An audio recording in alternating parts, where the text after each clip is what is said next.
अध्याय 5 अमीर पैसे का आविष्कार करते हैं। अक्सर वास्तविक दुनिया में चतुर लोग आगे नहीं बढ़ते हैं, बल्कि साहसी लोग आगे बढ़ते हैं। जब कंपनियां आकार घटाती हैं, तो कर्मचारी अक्सर मालिकों पर अनुचित व्यवहार करने का आरोप लगाते हैं। एक समाचार कहानी में उन्होंने देखा, रॉबर्ट कियोसाकी ने साझा किया, लगभग 45 वर्ष की उम्र के एक बर्खास्त प्रबंधक के साथ उसकी पत्नी और 2 बच्चे संयंत्र में थे और वह गार्डों से विनती कर रहा था कि वह उसे मालिकों से बात करने दें और पूछें कि क्या वे उसकी बर्खास्तगी पर पुनर्विचार करेंगे। उसने हाल ही में एक घर खरीदा था और उसे खोने का डर था। हमारे अंदर कोई बहादुर भी है और कोई ऐसा भी जो घुटनों पर बैठकर भीख मांगेगा। हालांकि जब हम इतने डर जाते हैं कि हमें खुद पर संदेह होने लगता है, तो हम आगे बढ़ने में असफल हो जाते हैं। इसके बजाय साहसी ही आगे बढ़ते हैं। अपने डर को शक्ति में बदलने का लक्ष्य रखें। वित्तीय साक्षरता हासिल करने और जोखिम लेने का परिणाम अधिक विकल्प होना है।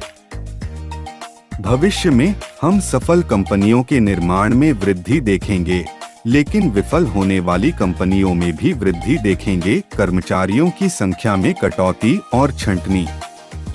वेतन वृद्धि का लक्ष्य रखने से बेहतर है कि आप अपनी बनाई संपत्तियों से लाखों कमाएं। यह अवधि संपत्ति निर्माण के लिए एक महान युग है। वर्षों से धन। 300 साल पहले वह व्यक्ति जिसके पास जमीन हो, बाद में वह व्यक्ति जो कारखानों और उत्पादन का मालिक है, आज सबसे समय पर जानकारी वाला व्यक्ति। जो खिलाड़ी रैट रेस से सबसे तेजी से बाहर निकलते हैं, वे लोग होते हैं जो संख्याओं को समझते हैं और रचनात्मक वित्तीय दिमाग रखते हैं। यह संभव है कि पैसा हो फिर भी आर्थिक रूप से आगे बढ़ने के लिए संघर्ष करना पड़े। कुछ लोगों के पास एक बड़ा अवसर मौजूद होता है, लेकिन वे उसका लाभ उठाने के लिए पर्याप्त धन नहीं जुटा पाते हैं। दूसरों के पास एक शानदार अवसर मौजूद है, लेकिन उनमें यह पहचानने की क्षमता नहीं है कि यह एक महान अवसर है और उनके पास लाभ उठाने के लिए पैसा भी हो सकता है। औसत व्यक्ति की रणनीति है, कड़ी मेहनत करो, बचत करो और उधार लो। लेकिन कड़ी मेहनत करने के बजाय उन्हें अपनी वित्तीय बुद्धिमत्ता में सुधार करने का लक्ष्य रखना चाहिए ताकि वे अधिक पैसा कमा सकें।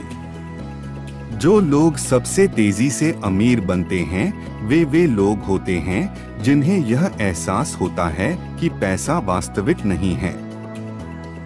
हम सभी के पास सबसे शक्तिशाली संपत्ति हमारा दिमाग है। अगर इसे अच्छी तरह से प्रशिक्षित किया जाए, तो यह भारी संपत्ति पैदा कर सकता है। आज बचत करने वालों को हारा हुआ माना जाता है। इसका कारण यह है कि ब्याज दरें कभी कम नहीं रही हैं। साथ ही बैंक अब आपका पैसा रखने के लिए आपसे शुल्क लेते हैं। स्टॉक मार्केट क्रैश के दौरान रॉबर्ट कियोसाकी के पास नकदी की कमी थी क्योंकि उनका पैसा स्टॉक मार्केट और अपार्टमेंट घरों में था। हालांकि वह जानता था कि यह खरीदने का समय है। उनके और उनकी पत्नी के पास कुछ अद्भुत सौदों में निवेश करने के लिए लगभग $10 लाख थे। उन्होंने दिवालियापन वकील के कार्यालय में मकान खरीदने का फैसला किया। उसने एक दोस्त से $200 के रिटर्न के साथ $2000 का ऋण मांगा ताकि वह $20,000 का घर खरीद सके, जिसकी कीमत लगभग $75,000 थी। फिर उन्होंने $60,000 में घर का प्रचार करने वाला एक विज्ञापन चलाया। यह कुछ ही मिनटों में बिक गया। उन्होंने $2,500 की प्रोसेसिंग फीस मांगी। इस प्रकार उसने अपने दोस्त को अपने पैसे का उपयोग किए बिना उसका पैसा वापस दे दिया।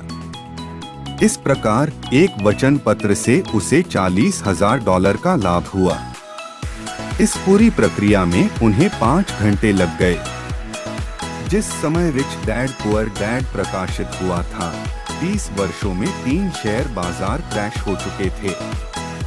1989 से 1990 रियल एस्टेट, 2001 से 2002 .com बुलबुला फूटा, 2008 से 2009 आवास का बुलबुला फूटा।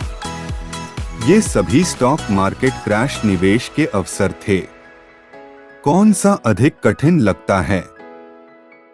कड़ी मेहनत करो। करों में 50% का भुगतान करें। जो बचा है उसे बचा लो। आपकी बचत पर 5% ब्याज लगता है, जिस पर टैक्स भी लगता है। या अपनी वित्तीय बुद्धिमत्ता विकसित करने के लिए समय निकालें। अपने मस्तिष्क और संपत्ति स्तंभ की शक्ति का उपयोग करें। रॉबर्ट कियोसाकी की अधिकांश वित्तीय वृद्धि रियल एस्टेट और स्मॉल कैप शेयरों से आती है। सुरक्षित निवेश के साथ समस्या यह है कि उन्हें अक्सर साफ सुथरा रखा जाता है, यानी इतना सुरक्षित बना दिया जाता है कि लाभ कम हो। एक उदाहरण में रॉबर्ट कियोसाकी ने $65,000 मूल्य के उस घर के लिए $45,000 का भुगतान किया जिसे बेचने के लिए मालिक संघर्ष कर रहा था। पहले साल उन्होंने इसे एक स्थानीय प्रोफेसर को किराए पर दे दिया और खर्चों के बाद वह प्रति माह $40 कमाता है।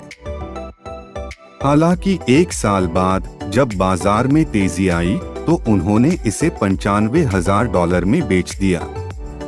चूंकि उसने इस पैसे का उपयोग एक बड़ी संपत्ति, एक 12 यूनिट अपार्टमेंट खरीदने के लिए किया था, वह पूंजीगत लाभ के भुगतान को स्थगित करने में सक्षम था।